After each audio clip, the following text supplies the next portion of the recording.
미국이 한 발 물러섰습니다. 아니, 정확히 말하면 한 발 물러설 수밖에 없는 상황으로 내몰렸다고 해야 할까요? 지난달 조지아주에서 한국인 기술자 300명을 체포했던 그 사건 기억하시나요? 당시 미국 정부는 불법 체류자 단속이라는 명분을 내세웠습니다. 하지만 그 결정이 결과적으로 현명하지 못한 선택이었는지 이제야 깨닫고 있습니다. 공장이 멈췄습니다. 1,100명이 일자리를 잃었습니다. 그리고 지역 경제 전체가 흔들리기 시작했습니다. 과연 미국은 왜 이런 선택을 했을까요? 그리고 지금 조지아주에서는 무슨 일이 벌어지고 있을까요? 오늘 영상이 도움이 되신다면 구독과 좋아요 버튼을 눌러주세요. 여러분의 작은 관심이 저에게는 큰 힘이 됩니다. 저는 지난주 조지아주 서베너 지역을 방문했습니다. 그곳에서 본 광경은 제 예상을 훨씬 뛰어넘는 것이었습니다. 한때 활기가 넘치던 공장 단지가 텅 비어 있었습니다. 주차장에는 차 한 대 없었고 공장 굴뚝에서는 연기가 나오지 않았습니다. 마치 시간이 멈춘 듯한 느낌이었습니다. 현지 주민 한 분이 저에게 이렇게 말했습니다. 일주일 전만 해도 이곳은 사람들로 북적였어요. 3교대로 돌아가던 공장이었는데 지금은 아무도 없습니다. 다들 어디로 간 걸까요? 저는 그분의 눈빛에서 깊은 불안을 읽을 수 있었습니다. 사실 이번 사태는 갑자기 터진 게 아닙니다. 조지아주는 오랫동안 제지 산업에 의존해왔습니다. 풍부한 산림 자원을 바탕으로 수십 년간 이 지역 경제를 떠받쳐온 주력 산업이었죠. 인터내셔널 페이퍼라는 회사를 아시나요? 이 회사는 조지아주 서베너와 라이스보로에 거대한 제지 공장을 운영해왔습니다. 규모가 얼마나 컸냐면 직원만 1,100명이 넘었습니다. 여기에 목재를 공급하던 임업 종사자, 벌목 작업자까지 합치면 무려 2,500명 이상이 이 공장과 관련된 일을 하고 있었습니다. 그런데 지난달 30일 이 두 공장이 동시에 문을 닫았습니다. 이유가 뭘까요? 첫 번째는 종이 재활용 기술의 발달입니다. 요즘 누가 종이를 많이 쓰나요? 디지털 시대가 되면서 종이 사용량이 급격히 줄었습니다. 이메일, 전자문서, 클라우드 저장 등 종이가 설 자리가 점점 사라지고 있습니다. 두 번째는 공장 노후화입니다. 이 공장은 무려 90년 전에 지어졌습니다. 1935년이면 대공황 시기죠. 그때 지어진 시설을 지금까지 쓰고 있었으니 유지 보수 비용만 해도 엄청났을 겁니다. 세 번째는 세계 경제의 변화입니다. 중국, 동남아시아 등에서 저렴한 종이가 쏟아져 들어오면서 미국 제지 산업은 경쟁력을 잃어갔습니다. 하지만 조지아주에는 희망이 있었습니다. 바로 현대자동차 메타플랜트 공장이었습니다.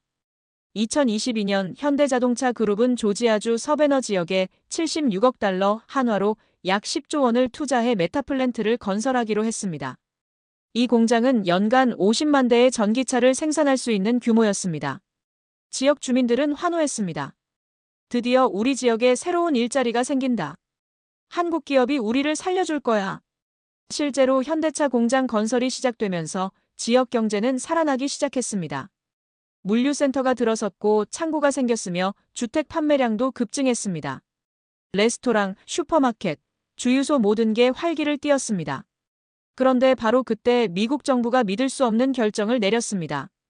지난 9월 4일 미국 이민세관단 속국이 현대차와 LG에너지솔루션 합작 배터리 공장에 급습했습니다. 300명 이상의 한국인 기술자가 체포됐습니다. 현장은 아수라장이 됐습니다. 한 한국인 기술자는 제게 이렇게 말했습니다. 그날 아침 출근했을 때 느낌이 이상했어요. 공장 입구에 검은색 차량들이 줄지어 서 있더라고요. 그리고 갑자기 무장한 요원들이 들이닥쳤습니다. 우리는 영문도 모른 채 수갑이 채워졌습니다. 체포된 한국인들은 대부분 비자 문제로 구금됐습니다. 일부는 비자 갱신 절차를 밟고 있었고 일부는 회사 측의 행정실수로 서류가 제대로 처리되지 않은 상태였습니다. 하지만 미국 정부는 가차 없었습니다. 이민법 위반이라는 이유 하나만으로 이들을 체포하고 일부는 한국으로 강제 추방했습니다. 그 결과는 참담했습니다. 배터리 공장 가동률이 60%까지 떨어졌습니다. 핵심 기술자들이 없으니 생산 라인이 제대로 돌아갈 리 없었죠. 현대차 메타플랜트 완공 일정도 차질이 생겼습니다. 원래 2025년 상반기 완공 예정이었는데 지금 상태로는 6개월 이상 지연될 가능성이 높습니다. 그리고 바로 그 시점에 제지 공장까지 폐쇄되면서 조지아주는 완전히 무너지기 시작했습니다. 1,100명의 제지 공장 직원들이 실직했고 2,500명의 관련 산업 종사자들도 일자리를 잃을 위기에 처했습니다. 지역 경제는 급속도로 얼어붙었습니다. 저는 현지 한 식당 주인을 만났습니다. 그는 이렇게 한탄했습니다. 한 달 전만 해도 점심시간에 자리가 없을 정도였어요. 공장 직원들이 몰려왔거든요. 근데 지금은 하루 종일 손님이 10명도 안 옵니다. 이러다가 저도 문 닫아야 할 것 같아요. 주택시장도 곤두박질 쳤습니다. 부동산 중개업자 한 분은 저에게 이런 이야기를 들려줬습니다. 지난 6개월 동안 집값이 15% 올랐어요. 현대차 공장 덕분이었죠. 근데 지금은 완전히 역전됐습니다. 집을 팔려는 사람은 많은데 사려는 사람이 없어요. 가격이 떨어지는 건 시간 문제입니다. 조지아주 정부도 당황하기는 마찬가지였습니다. 브라이언 캠프 주지사는 급히 기자회견을 열었습니다.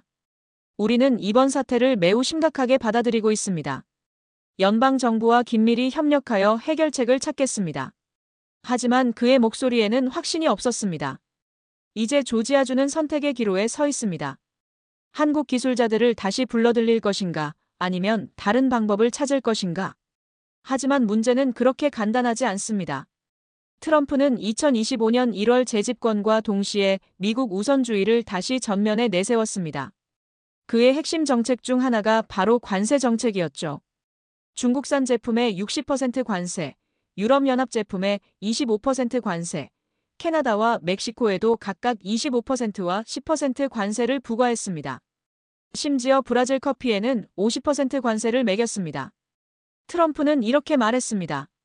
우리는 수십 년 동안 불공정한 무역으로 손해를 봤습니다. 이제 그걸 바로잡을 시간입니다. 관세를 통해 미국 산업을 보호하고 일자리를 되찾겠습니다. 하지만 현실은 그의 기대와 정반대로 흘러갔습니다. 중국은 즉각 보복 관세로 맞섰습니다. 미국산 대두에 34% 관세, 옥수수에 30% 관세, 돼지고기에 25% 관세를 부과했습니다. 그 결과는 미국 농민들의 비명으로 돌아왔습니다. 인디애나주의 한 대두 농장을 제가 직접 방문했습니다. 농장 주인 존 스미스 씨는 60대 중반의 베테랑 농부였습니다. 그는 저를 광활한 대두밭으로 안내했습니다. 보이시죠? 콩이 허벅지까지 자랐습니다. 올해 수확량은 작년보다 10% 더 많을 겁니다. 저는 축하한다고 말했습니다. 하지만 그는 고개를 저었습니다.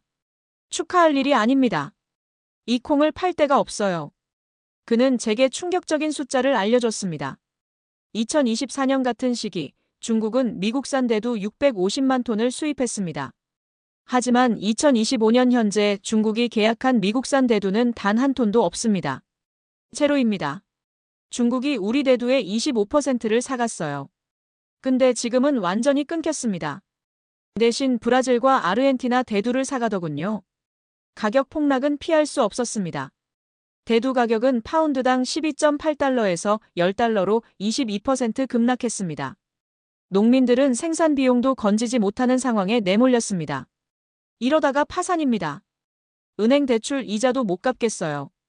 존 씨의 목소리는 떨리고 있었습니다. 그런데 더 충격적인 건 대두만의 문제가 아니라는 겁니다. 옥수수 가격도 18% 떨어졌습니다. 돼지고기 가격은 15% 하락했습니다. 밀, 쇠고기, 닭고기 거의 모든 농산물이 타격을 받았습니다. 미국 농무부 통계에 따르면 2025년 상반기 미국 농가소득은 전년 대비 27% 감소했습니다. 27%입니다. 이게 무슨 의미인지 아시나요? 미국 농민 중 30%가 올해 적자를 기록할 것으로 예상됩니다. 일부는 이미 파산 신청을 했습니다.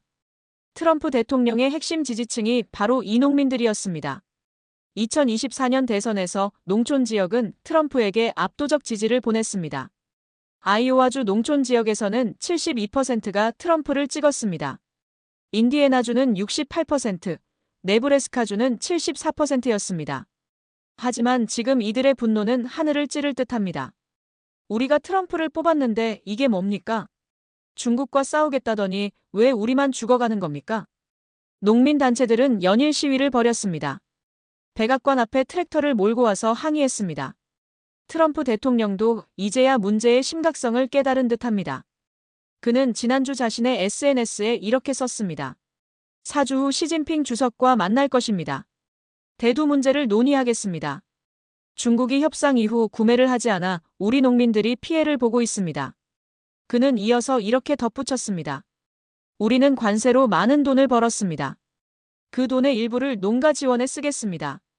절대로 농민들을 실망시키지 않겠습니다. 모든 농민은 애국자입니다. 대두와 기타 작물을 다시 위대하게. 하지만 농민들의 반응은 싸늘했습니다. 말로만 지원한다고 되는 게 아닙니다. 우리한테 필요한 건 시장입니다. 우리 농산물을 팔 곳이 필요하다고요. 더 큰 문제는 이민 단속까지 겹쳤다는 겁니다. 트럼프 행정부는 불법 이민자 단속을 대대적으로 강화했습니다. 국경뿐만 아니라 내륙 곳곳에서 이민 단속이 이루어졌습니다. 그 결과 농장에서 일하던 노동자들이 대거 체포됐습니다. 캘리포니아의 한 과수원 주인은 저에게 이런 이야기를 했습니다. 우리 농장 노동자 80명 중 절반이 이민 단속에 걸렸습니다. 지금 수확철인데 일할 사람이 없어요. 과일이 나무에서 썩어가는데 손을 쓸 수가 없습니다. 미국 농무부 추산에 따르면 농업 분야 노동자 중 약 50%가 불법 체류자이거나 비자 상태가 불안정한 이민자들입니다. 이들이 사라지면서 농장은 일손 부족에 시달리고 있습니다. 미국인을 고용하면 되지 않느냐고 물으실 수도 있습니다. 하지만 현실은 그렇게 간단하지 않습니다. 농장 일은 고되고 임금은 낮습니다. 미국인들은 이런 일을 하려 하지 않습니다. 한 농장 주인은 시급 $20를 제시했지만 지원자가 단 한 명도 없었다고 합니다. 결국 관세 전쟁과 이민 단속이라는 두 가지 정책이 합쳐져 미국 농업은 완벽한 폭풍 속으로 빠져들고 있습니다. 그런데 이 파장은 농업에만 머물지 않았습니다. 조지아주가 제지 산업 붕괴와 이민 단속 여파로 휘청거릴 때 한 줄기 빛이 비쳤습니다. 바로 현대자동차였습니다. 2022년 5월 현대자동차 그룹은 역사적인 발표를 했습니다. 미국 조지아주 서베너 지역에 $76억 한화로 약 10조 원을 투자해 전기차 메타플랜트를 건설하겠다는 것이었습니다. 이 공장의 규모는 상상을 초월했습니다. 부지 면적만 1190만 제곱미터. 여의도 면적의 4배가 넘는 크기였습니다. 연간 생산 능력은 50만 대. 완공되면 미국 내 최대 전기차 생산 기지가 될 예정이었습니다. 일자리 창출 효과도 엄청났습니다. 직접 고용만 8,500명. 간접 고용까지 합치면 2만 5천 명 이상의 일자리가 생길 것으로 예상됐습니다. 조지아주 주민들은 환호했습니다. 브라이언 캠프 주지사는 기자회견에서 이렇게 말했습니다. 이것은 조지아 역사상 최대 규모의 경제개발 프로젝트입니다. 현대차가 조지아를 선택해준 것은 우리에게 축복입니다. 왜 현대차는 조지아를 선택했을까요? 몇 가지 이유가 있었습니다. 첫째, 지리적 이점입니다. 조지아주는 미국 남동부에 위치해 있어 동부와 남부 시장에 접근하기 쉬웠습니다. 둘째, 물류 인프라입니다. 서베너 항구는 미국 동부 해안에서 가장 큰 항구 중 하나입니다. 컨테이너 물동량 기준으로 전국 4위였죠. 셋째, 주정부의 적극적인 지원이었습니다. 조지아주는 현대차에 $17억 규모의 세금 감면과 인센티브를 제공했습니다. 넷째, 숙련된 노동력입니다. 조지아주에는 이미 기아 공장이 있었고 자동차 산업 관련 인력이 풍부했습니다. 공사는 2022년 10월에 시작됐습니다. 저는 공사 초기 현장을 방문한 적이 있습니다. 수백 대의 중장비가 동시에 움직이고 수천 명의 인부들이 24시간 교대로 일하는 모습은 장관이었습니다. 한 현장 감독은 저에게 이렇게 말했습니다. 이렇게 큰 프로젝트는 처음 봅니다. 한국 기술진들의 일처리 속도와 정확성은 정말 놀랍습니다. 공장 건설과 함께 지역 경제도 살아났습니다. 물류센터 건설이 붐을 이뤘습니다. 아마존, 월마트, 타겟 같은 대형 유통업체들이 서베너 주변에 물류센터를 짓기 시작했습니다. 주택시장도 급등했습니다. 2022년 서베너 지역 평균 주택 가격은 $25만 였습니다. 그런데 2024년에는 $32만 로 28% 올랐습니다. 레스토랑, 슈퍼마켓, 호텔 모든 업종이 화랑을 맞았습니다. 한 한국 식당 주인은 저에게 이런 이야기를 들려줬습니다. 2년 전에 이곳에 식당을 열었어요. 처음엔 손님이 별로 없었는데 현대차 공장 공사가 시작되면서 완전히 달라졌습니다. 지금은 예약 없이는 자리를 구할 수 없을 정도예요. 그런데 공장 건설 과정에서 한 가지 문제가 생겼습니다. 미국 현지 인력만으로는 공사를 제때 마칠 수 없었던 겁니다. 특히 배터리 공장 같은 첨단 시설은 특수한 기술이 필요했습니다. 미국에는 그런 기술을 가진 사람이 많지 않았습니다. 그래서 현대차와 LG 에너지 솔루션은 한국에서 기술자들을 데려왔습니다. 약 500명의 한국인 기술자가 조지아로 건너왔습니다. 이들은 배터리 셀 조립, 전기 시스템 설치, 로봇 프로그래밍 등 고난도 작업을 담당했습니다. 한 한국인 기술자는 저에게 이렇게 말했습니다. 미국에 온 건 처음이었어요. 처음엔 적응이 힘들었지만 보람은 있었습니다. 우리가 만든 공장에서 미국 사람들이 일하게 된다고 생각하니 뿌듯했어요. 비자 문제도 있었습니다. 대부분의 한국인 기술자들은 투자자 비자나 주재원 비자로 입국했습니다. 하지만 비자 갱신 절차가 복잡했고 일부는 서류 처리가 늦어져 비자가 만료되기도 했습니다. 회사 측은 변호사를 고용해 비자 문제를 해결하려 했지만 미국 이민국의 행정 처리는 예상보다 훨씬 느렸습니다. 괜찮을 거야. 조만간 해결될 거야. 당시 많은 사람들이 그렇게 생각했습니다. 하지만 그것은 착각이었습니다. 2025년 9월 4일 미국 이민세관단 속국이 들이닥쳤습니다. 300명 이상의 한국인 기술자가 체포됐습니다. 현장은 아수라장이 됐습니다. 체포된 한국인들은 인근 구치소로 이송됐습니다. 우리는 범죄자가 아닙니다. 단지 비자 서류 처리가 늦어진 것뿐인데 왜 이렇게 대하는 겁니까? 한 기술자의 항변은 묵살됐습니다. 미국 이민법은 냉혹했습니다. 비자가 만료된 상태에서 일을 하면 그것은 불법 체류이자 불법 취업이었습니다. 변명의 여지가 없었습니다.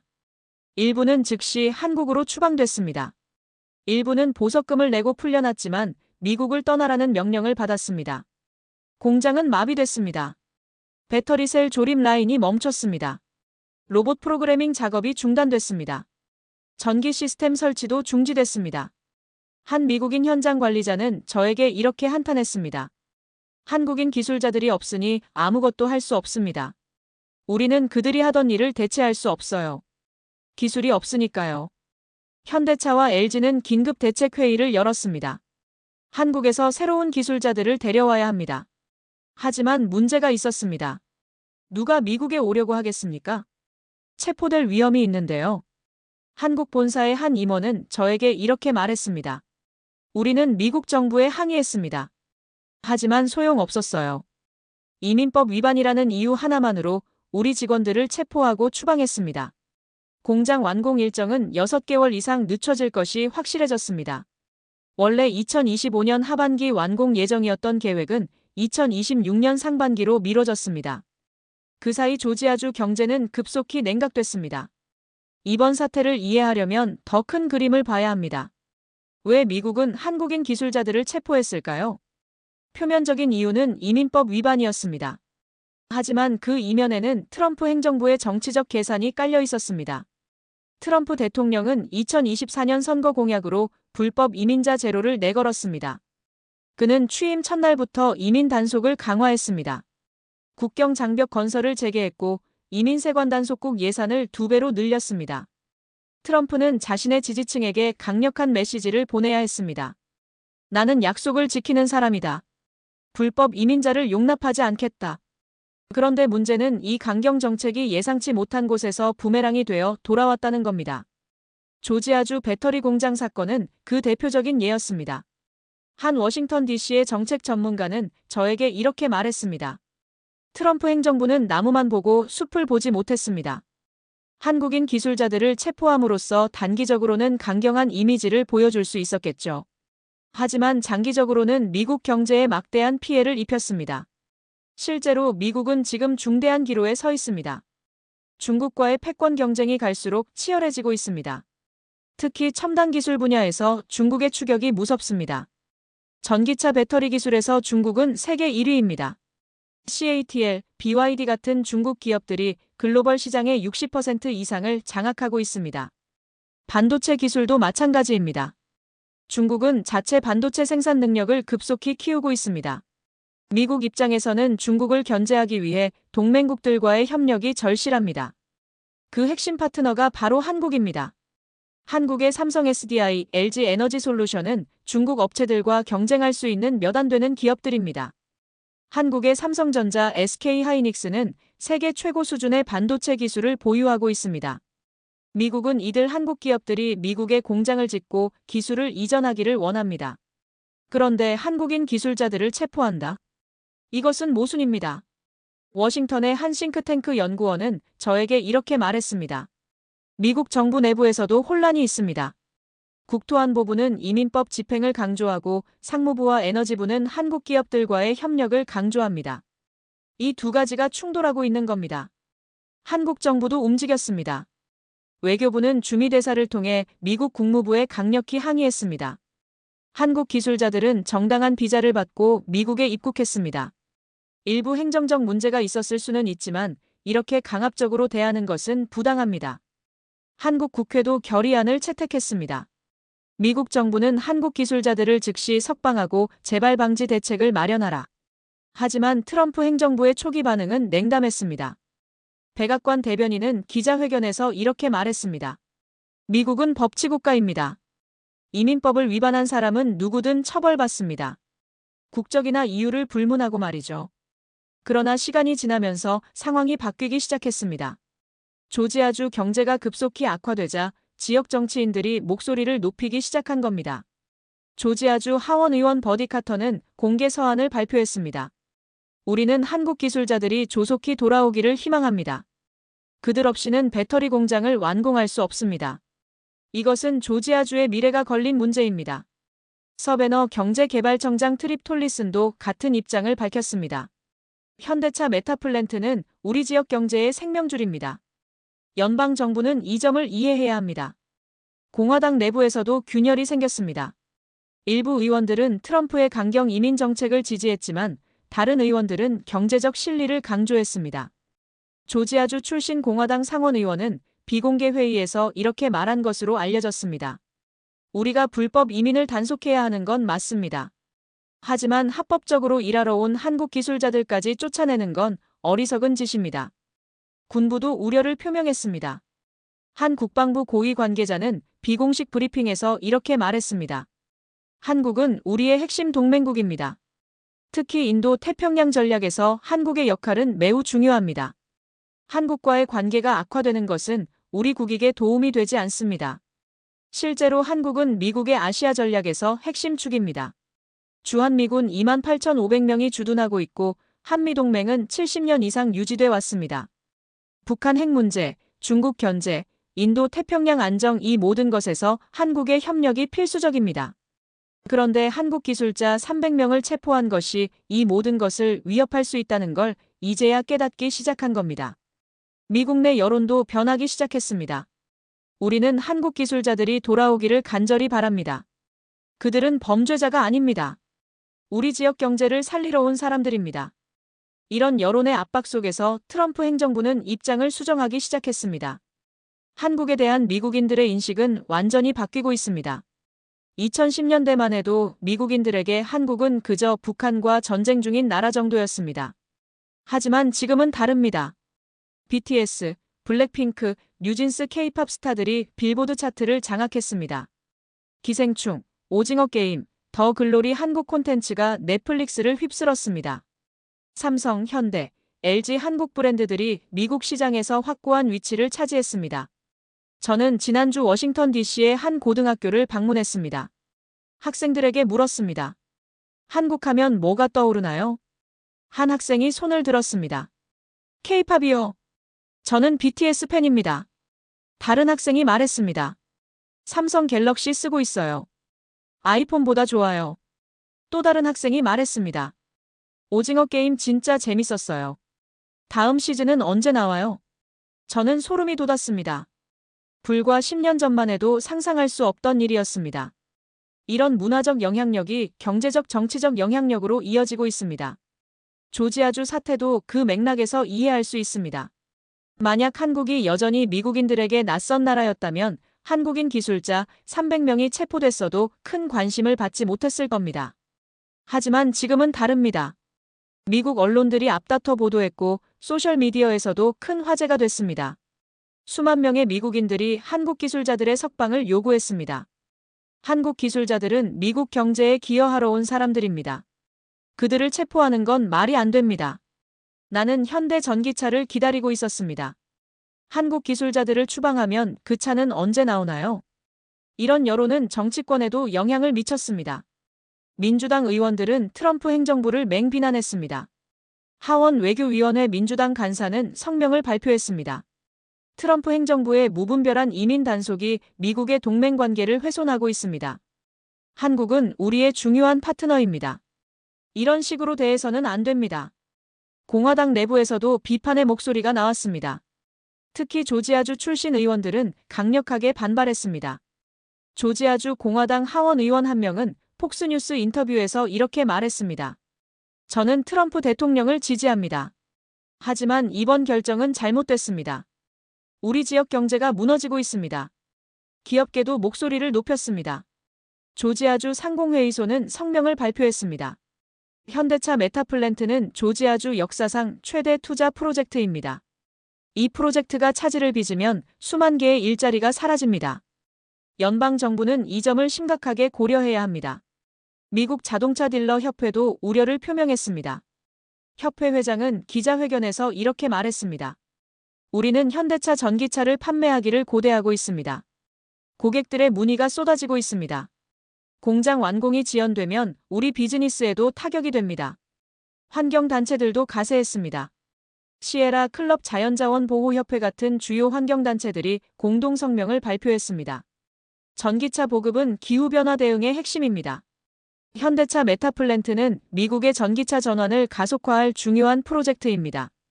이 프로젝트를 지연시키는 것은 미국의 기후 목표 달성에도 악영향을 미칩니다. 이 모든 압력이 합쳐지면서 백악관은 더 이상 버틸 수 없었습니다. 트럼프 대통령은 10월 1일 자신의 소셜미디어에 글을 올렸습니다.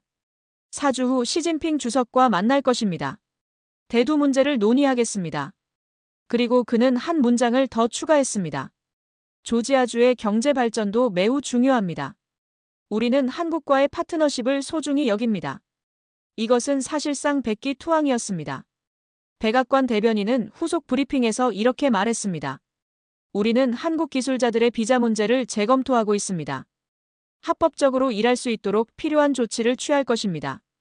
국토안보부 장관도 입장을 발표했습니다. 우리는 이민법을 엄격히 집행하지만 경제적 필요성도 고려할 것입니다. 조지아주 사태는 특별한 경우입니다. 이것이 무엇을 의미하는지 아시나요? 미국이 한국에게 손을 내민 겁니다. 제발 돌아와 주세요. 우리가 잘못했습니다. 한 워싱턴 DC의 외교 전문가는 저에게 이렇게 말했습니다. 이것은 한국의 위상이 얼마나 높아졌는지를 보여주는 상징적인 사건입니다. 10년 전이었다면 미국이 이렇게 빨리 태도를 바꾸지 않았을 겁니다. 한국 정부도 강경한 입장을 유지했습니다.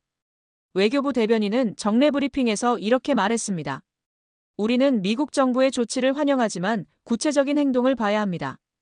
체포된 한국 기술자들이 모두 석방되고 비자 문제가 해결되기 전까지는 추가 인력 파견을 보류할 것입니다. 현대차 그룹도 같은 입장이었습니다. 한 현대차 임원은 저와의 인터뷰에서 이렇게 말했습니다. 우리는 미국 시장을 중요하게 생각합니다. 하지만 우리 직원들의 안전이 최우선입니다. 미국 정부가 재발 방지 대책을 확실히 제시하기 전까지는 신중하게 접근할 것입니다. 이제 공은 미국 쪽으로 넘어갔습니다. 한국인 기술자 300명의 체포로 시작된 이 사건은 결국 미국이 한국에게 한 발 물러서는 결과로 이어졌습니다. 정말 믿기 어려운 일이죠? 하지만 이것은 단순히 한 사건에 그치지 않습니다.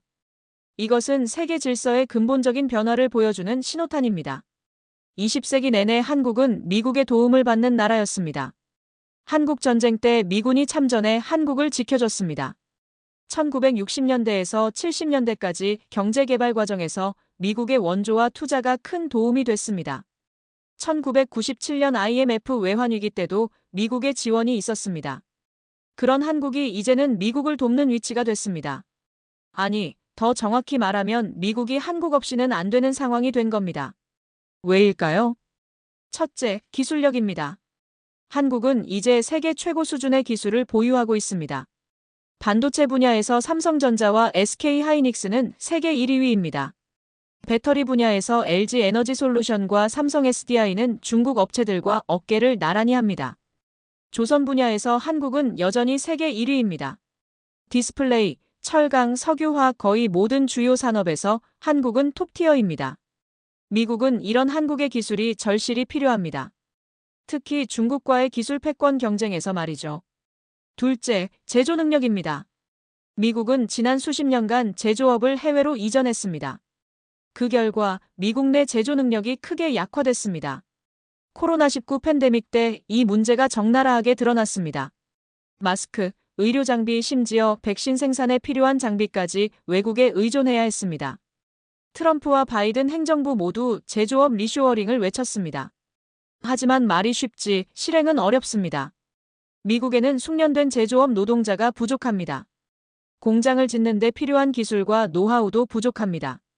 그래서 한국 기업들이 필요한 겁니다. 현대차 메타플랜트, 삼성 반도체 공장, SK 배터리 공장. 이런 프로젝트들이 미국의 제조업을 되살리는 핵심입니다. 셋째, 지정학적 위치입니다. 한국은 동아시아의 심장부에 위치해 있습니다.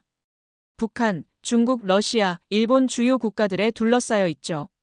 미국의 인도 태평양 전략에서 한국은 빠질 수 없는 퍼즐 조각입니다.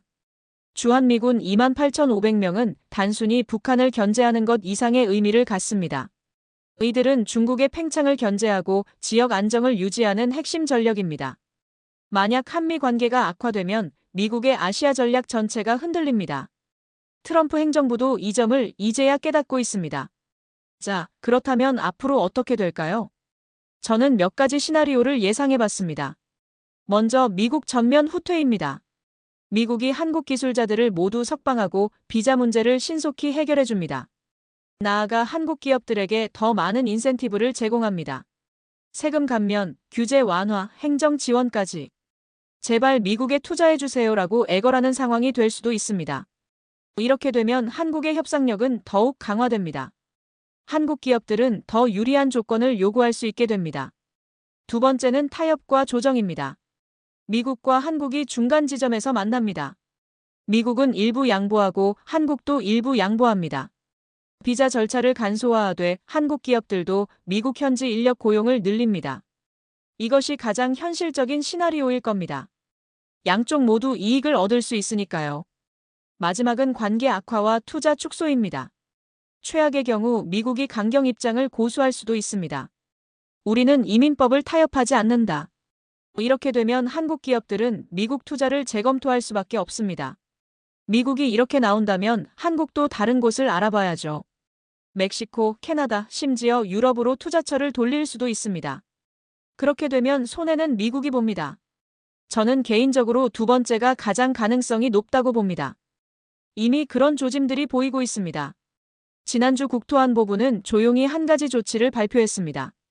주요 인프라 프로젝트에 종사하는 외국인 기술자들에 대해 비자 갱신 절차를 간소화하겠다.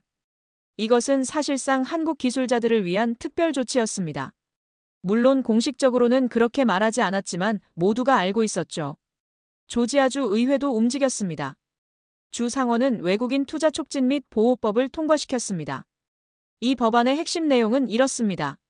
주요 투자 프로젝트에 참여하는 외국인 노동자들에 대해 주 정부 차원에서 법률 지원을 제공한다. 연방 이민국과의 협의 과정에서 주 정부가 적극적으로 중재한다. 불합리한 단속이나 체포가 발생할 경우 주 정부가 개입할 수 있다. 이것은 전례 없는 조치였습니다. 한 조지아주 상원 의원은 저에게 이렇게 말했습니다. 우리는 다시는 이런 일이 반복되지 않도록 하겠습니다. 현대차와 한국 기업들은 우리의 소중한 파트너입니다. 현대차 그룹도 조심스럽게 반응하고 있습니다. 한 현대차 관계자는 저와의 통화에서 이렇게 말했습니다. 우리는 미국 정부의 조치들을 긍정적으로 평가하고 있습니다. 하지만 실제로 현장에서 어떻게 작동하는지 지켜봐야 합니다. 현대차는 단계적 접근을 고려하고 있습니다. 먼저 소수의 기술자들을 보내서 상황을 파악합니다. 문제가 없으면 점차 인원을 늘립니다. 동시에 미국 현지 인력 교육에도 투자를 확대합니다. 장기적으로는 한국인 기술자 의존도를 줄이는 것이 목표입니다. 하지만 그것은 5년, 10년 걸릴 일입니다. 당장은 한국인 기술자들 없이는 공장을 완공할 수 없습니다. 그리고 미국도 그 사실을 잘 알고 있습니다. 자, 이제 더 큰 그림을 봅시다. 이번 조지아주 사태는 단순히 한국과 미국의 문제가 아닙니다. 이것은 21세기 글로벌 경제의 본질을 보여줍니다. 첫째, 기술이 곧 권력이다. 20세기에는 군사력과 자원이 국가의 힘을 결정했습니다. 석유가 있는 나라가 부자가 됐고 군대가 강한 나라가 패권을 쥐었습니다. 하지만 21세기는 다릅니다. 기술이 모든 것을 결정합니다. 반도체 없이는 스마트폰도 자동차도 무기도 만들 수 없습니다. 배터리 없이는 전기차 혁명도 불가능합니다. 한국은 이런 핵심 기술들을 보유하고 있습니다. 그래서 미국도 중국도 유럽도 한국을 필요로 합니다. 둘째, 공급망이 새로운 전장이다. 코로나19 팬데믹은 우리에게 중요한 교훈을 줬습니다. 아무리 돈이 많아도 공급망이 끊기면 아무것도 할 수 없다는 것입니다.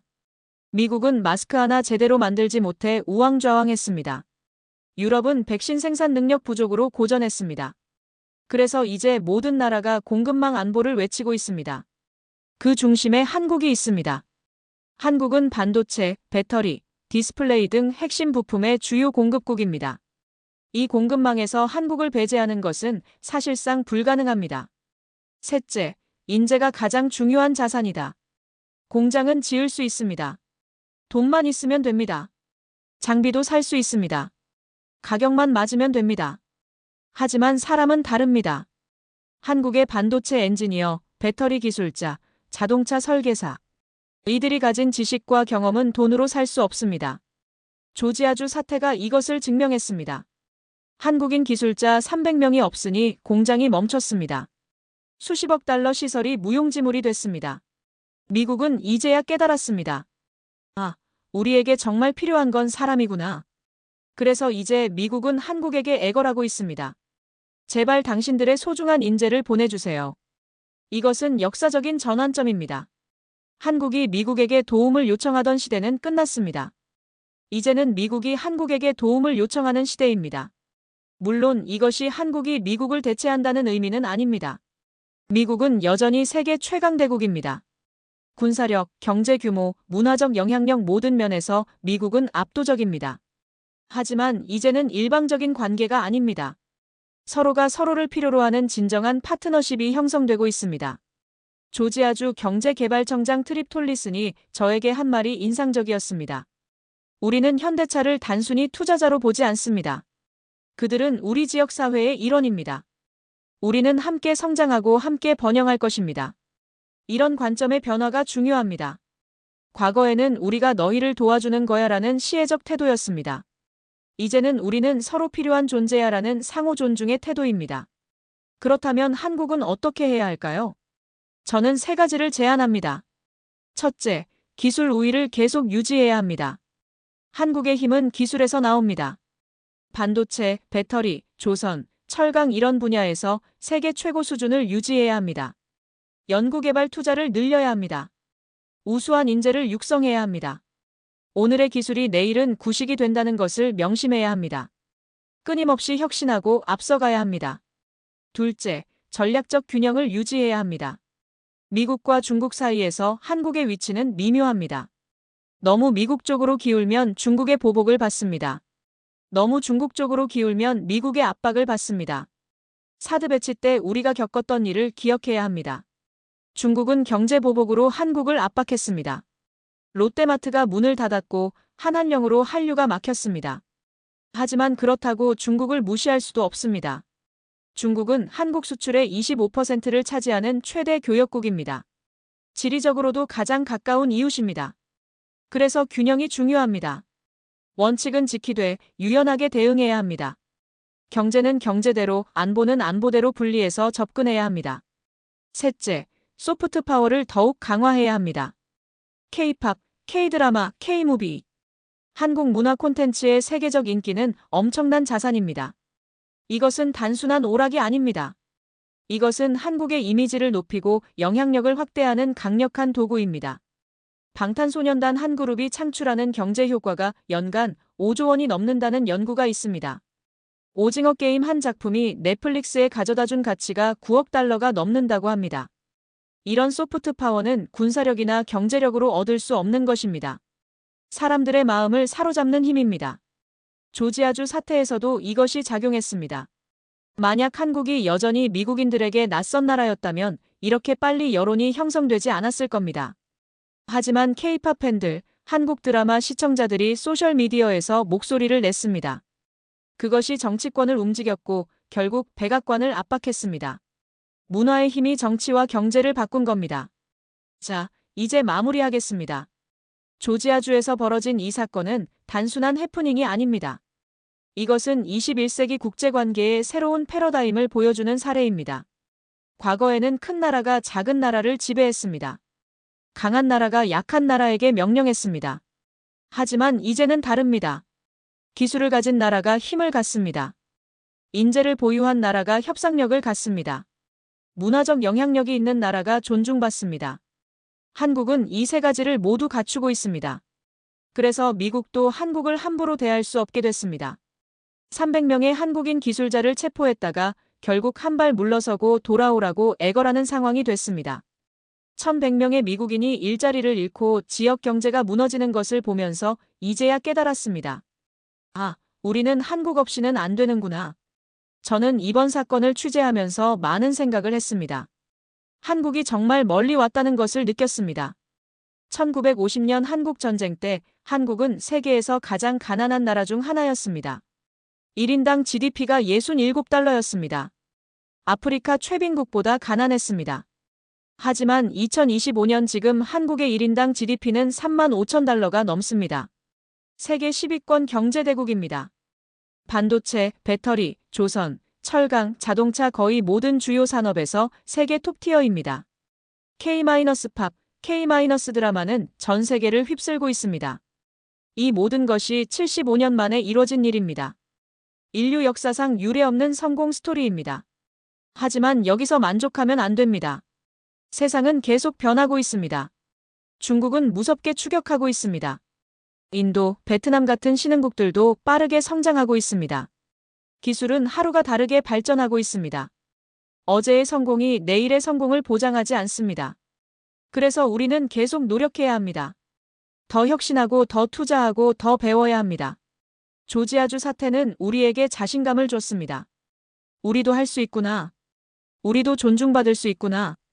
하지만 동시에 책임감도 줘야 합니다.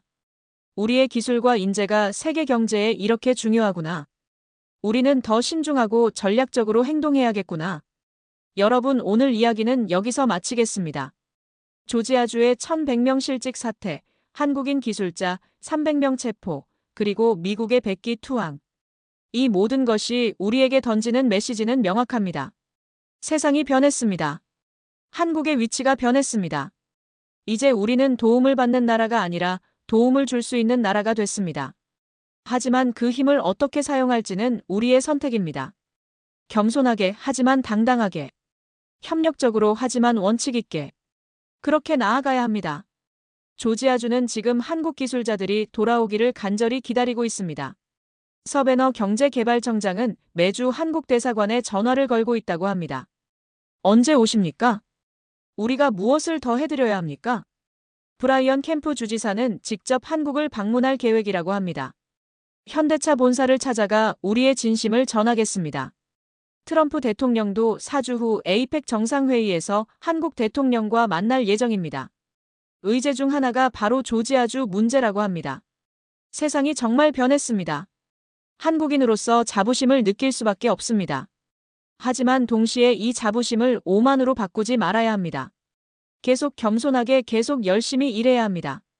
그것이 우리가 여기까지 온 이유이고 더 멀리 갈 수 있는 방법입니다. 여러분, 긴 시간 함께 해주셔서 감사합니다. 오늘 영상이 도움이 되셨다면 구독과 좋아요 부탁드립니다. 그리고 댓글로 여러분의 생각을 들려주세요. 이번 조지아주 사태를 어떻게 보시나요? 한국의 미래를 어떻게 전망하시나요? 여러분의 의견이 궁금합니다.